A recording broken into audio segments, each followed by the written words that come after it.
Millie Dunn Veasey, a significant figure in African American women's history, lived a life marked by groundbreaking military service and unwavering commitment to civil rights. Born on January 31, 1918, in Raleigh, North Carolina, she would go on to become a trailblazer, particularly as a member of the 6888th Central Postal Directory Battalion, the only all-black, all-female unit to serve overseas during World War II.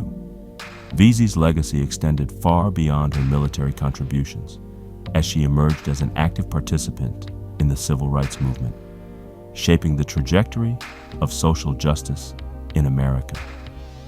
Veasey's early life in Raleigh provided the foundation for her enduring commitment to service.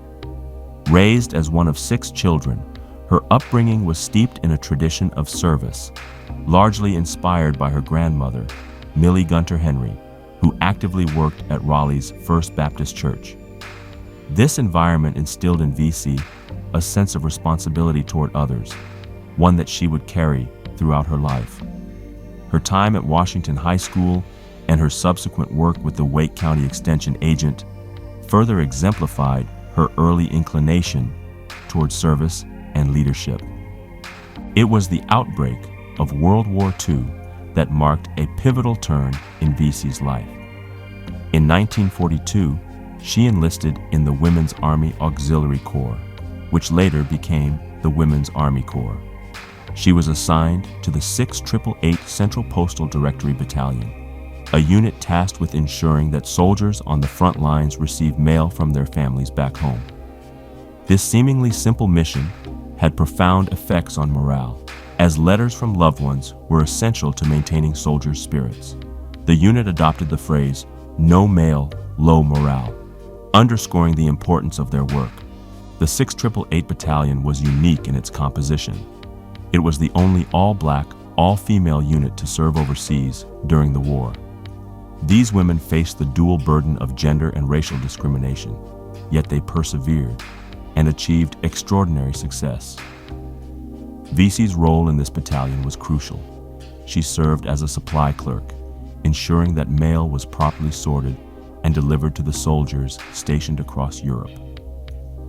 The battalion's work was not without challenges, particularly in dealing with the logistical difficulties of wartime Europe. Yet, they accomplished their mission with unwavering dedication, earning the respect and admiration of their male counterparts. Veasey's military service was not only marked by her work in the 6888th Battalion. She trained at Fort Des Moines, Iowa, and later served in various locations, including Fort Clark, Texas, and Camp Maxey, Texas, before being deployed overseas in February 1945.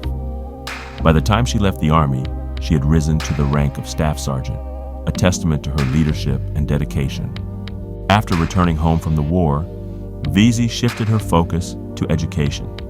She attended St. Augustine's College in Raleigh, North Carolina, where she earned a Bachelor of Arts degree in business education, supplemented by a minor in English.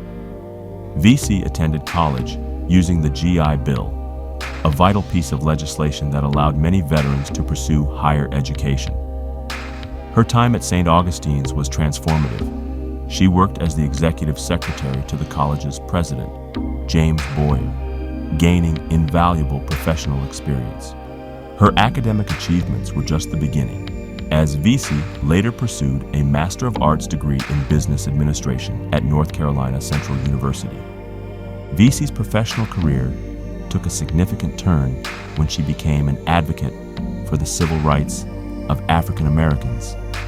In the 1960s, Veasey became heavily involved in the local chapter of the National Association for the Advancement of Colored People in Raleigh, North Carolina. She eventually became the first female president of the Wake County NALOA-CP chapter, a position that allowed her to play a pivotal role in the fight for racial equality.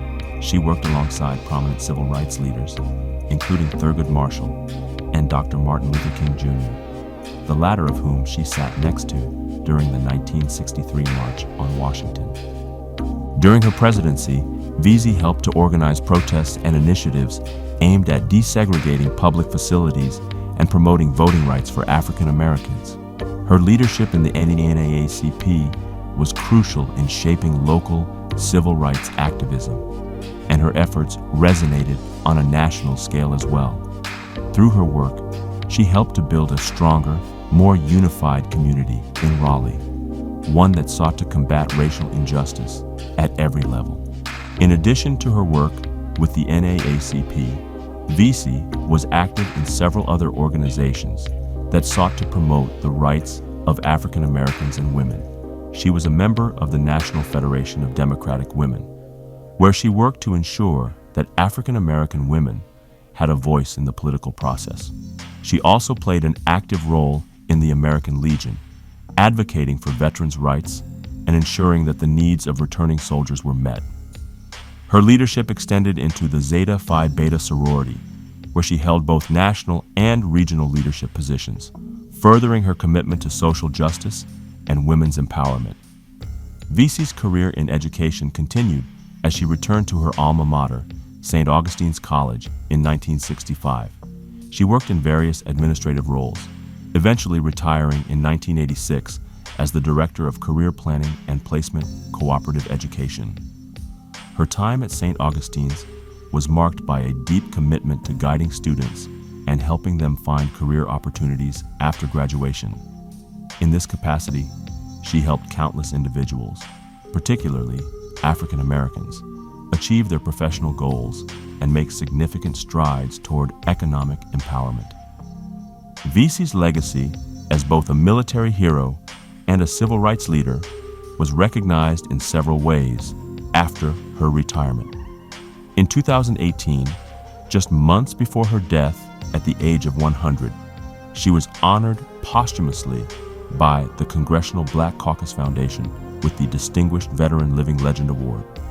Her Army uniforms, the only known examples from the 6888th Battalion, were donated to the North Carolina Museum of History, ensuring that her contributions to World War II would never be forgotten. Additionally, the city of Raleigh honored her by renaming a local post office in her honor in 2025. The renaming of the post office on Brentwood Road serves as a lasting tribute to her life and work, ensuring that future generations will remember her contributions to both military service and the civil rights movement. Veasey's death on March 9, 2018, was a profound loss, but her impact on the world remains. She lived a life that demonstrated the power of perseverance, leadership, and service to others.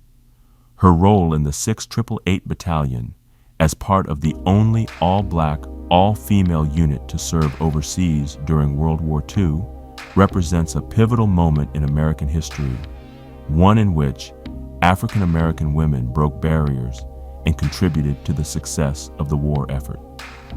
Additionally, her work in the civil rights movement highlighted her unyielding commitment to justice and equality, making her a key figure in the fight for racial and social justice in America. Millie Dunn Veasey's story is one of resilience, leadership, and service.